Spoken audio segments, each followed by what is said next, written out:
I'm just going to shoot you, contemplating.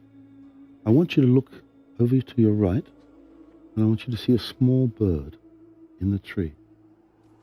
Perhaps it makes you smile. The bird takes off, and the bird will fly away, and I want you to watch its flight, and its flight brings you back to the battlefield and what's actually in front of you.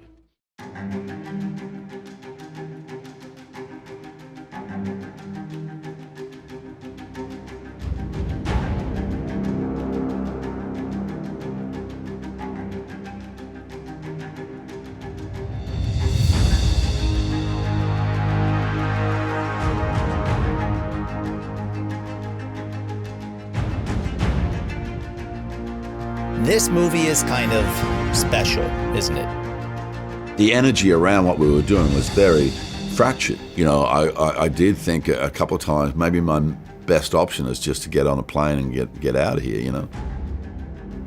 More than 20 years old and it's still so watchable. But this movie has one of the most interesting production stories I've ever heard. But making the film was like climbing 16 mountains because we were very light on the screenplay.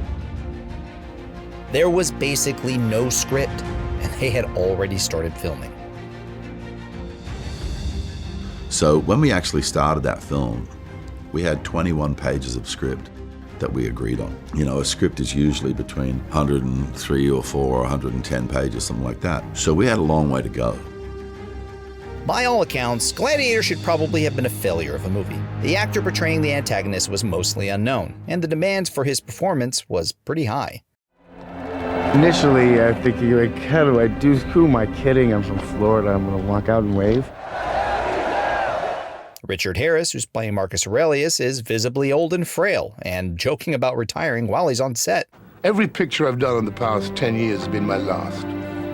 And then scripts arrive, and I don't want to read them in case I like them. And if I like them, then I say, okay, I'll do it, but this is my last. Tell me again, Maximus. Why are we here? For the glory of the Empire, sire. Ah, yes. Ah, yes, I remember. One of the main supporting actors, Oliver Reed, dies of a heart attack before his scenes are done filming. The actor Oliver Reed has died. He was taken ill while drinking with his wife and friends in a bar in the Maltese capital Valletta and died on the way to hospital. So finally, after 5 years of scratching a living in flea-infested villages, we're finally going back to where we belong. The Colosseum.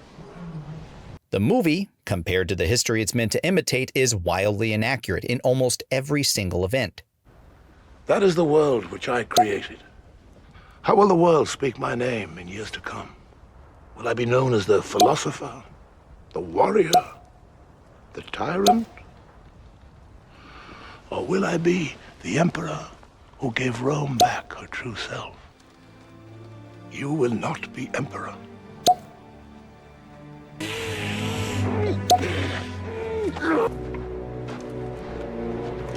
My name is Maximus Decimus Meridius.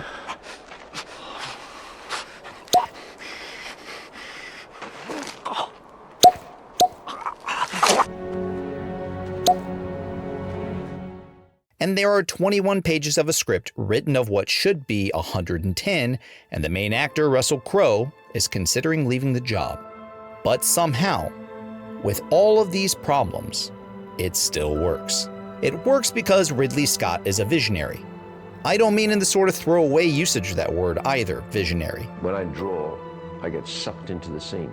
So when I'm sucked into the scene, I start to visualize other opportunities, which aren't just pictures, they're maybe suggestions for actors, the way the scene can go, how you can adjust, and maybe even finally how the words are used, you know? It's meant in a very serious way because Ridley Scott is a very visual director. I mean, just look at these scenes. Thank you.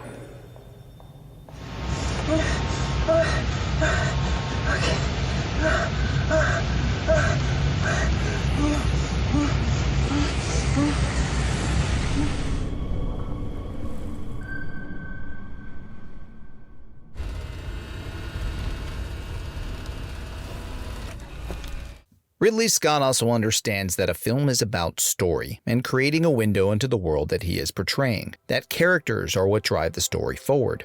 Their performance, in perfect concert with his visionary style of filmmaking, creates a narrative that must be seen by its audience. The kind of vision that can pull yourself out of a slump, like not having enough pages completed in a screenplay. The kind of insight that knows that an actor is going to be unbelievably great when no one else, including the actor himself, knows it yet. Enough experience to know that there is no such thing as a too old Richard Harris. Enough tenacity to work around an actor's death but still honor him by keeping what's left of his brilliant performance. Enough negotiating skills to keep an actor like Russell Crowe from walking away from a botched script and a rushed timeline.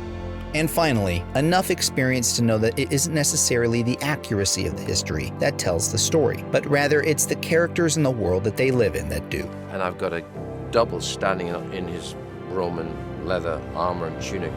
He's standing waist deep in wheat, and he's actually stroking the corn, and the wheat or the corn like that. And if you stand with, you almost certainly do that. And I was watching that and thinking, right, there's the opening shot of the movie. So you get a steady cam, you follow him through, that becomes the opening of the film. I hope I've earned your subscription today. I know that this is a deviation from the next planned video, but after the release of the trailer Napoleon, I felt compelled to talk about this film instead. I've been looking forward to the box office shifting from superhero movies back to historic war epics for a long time, and hopefully that's what we're about to get. Thanks for watching. See you next time.